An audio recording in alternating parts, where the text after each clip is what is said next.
आप देख रहे हैं कल तक न्यूज़। आज बंगीय हिंदू महामंच के द्वारा शहर के विभिन्न प्रांत में प्रभु राम का विख्यात भजन सिलीगुड़ी के विभिन्न जगह पोस्टर बैनर के माध्यम से सटीक भजन गाया जा सके और लोगों को जागरूक किया जा सके।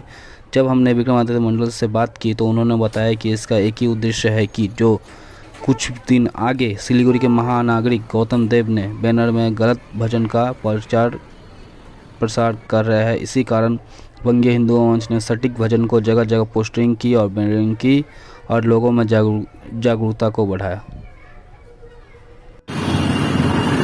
সবাইকে নমস্কার।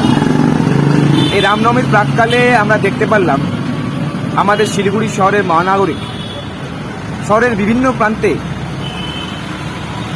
এক বিশেষ ব্যানার লাগিয়েছেন, যেখানে একটা প্রভু শ্রী রামের ভজন আছে। কিন্তু আমি এই ভিডিওর মাধ্যমে আমি মহানাগরিককে বলতে চাই যে আপনি যেই রাম ভজনটা লাগিয়েছেন পোস্টারের মাধ্যমে, সেটা কোথাও গিয়ে আংশিক ভুল আছে। আপনি যেই গানটা লাগিয়েছেন সেটা কোনো রাম ভক্তরাই কোনো মন্দিরে মঠে ভজন করে না। তাই রঘুপতি রাঘব রাজা রাম পতিত পাবন সিয়ারাম, তার পরের যে লাইনগুলো আছে সেইখানেই আমাদের আপত্তি।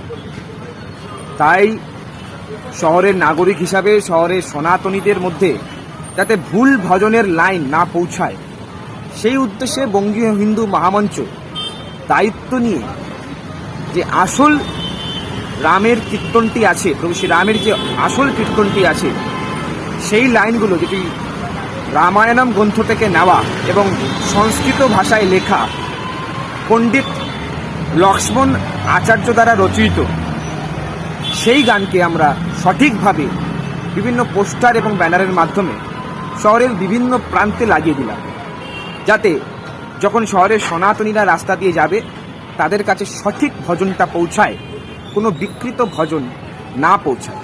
আমাদের উদ্দেশ্য একদম স্বচ্ছ, কোনো প্রকার তর্ক বিতর্ককে এড়িয়ে আমরা চাইছি আমাদের সনাতনীদের যে আসল ভাবধারা সেটাই যাতে আমাদের মধ্যে বজায় থাকে।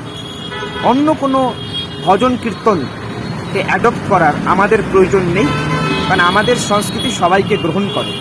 তাই আমি শহরবাসীর কাছেও আবেদন করব যে ভুল লাইনে যাবেন না, যেটা প্রভু শ্রীরামের আসল ভজন আছেন সেই ভজনেই গান করুন। সেই উদ্দেশ্যে আপনাদের জন্য শহরের বিভিন্ন প্রান্তে বঙ্গীয় হিন্দু মহামঞ্চ আসল গানের পোস্টার লাগান। ধন্যবাদ।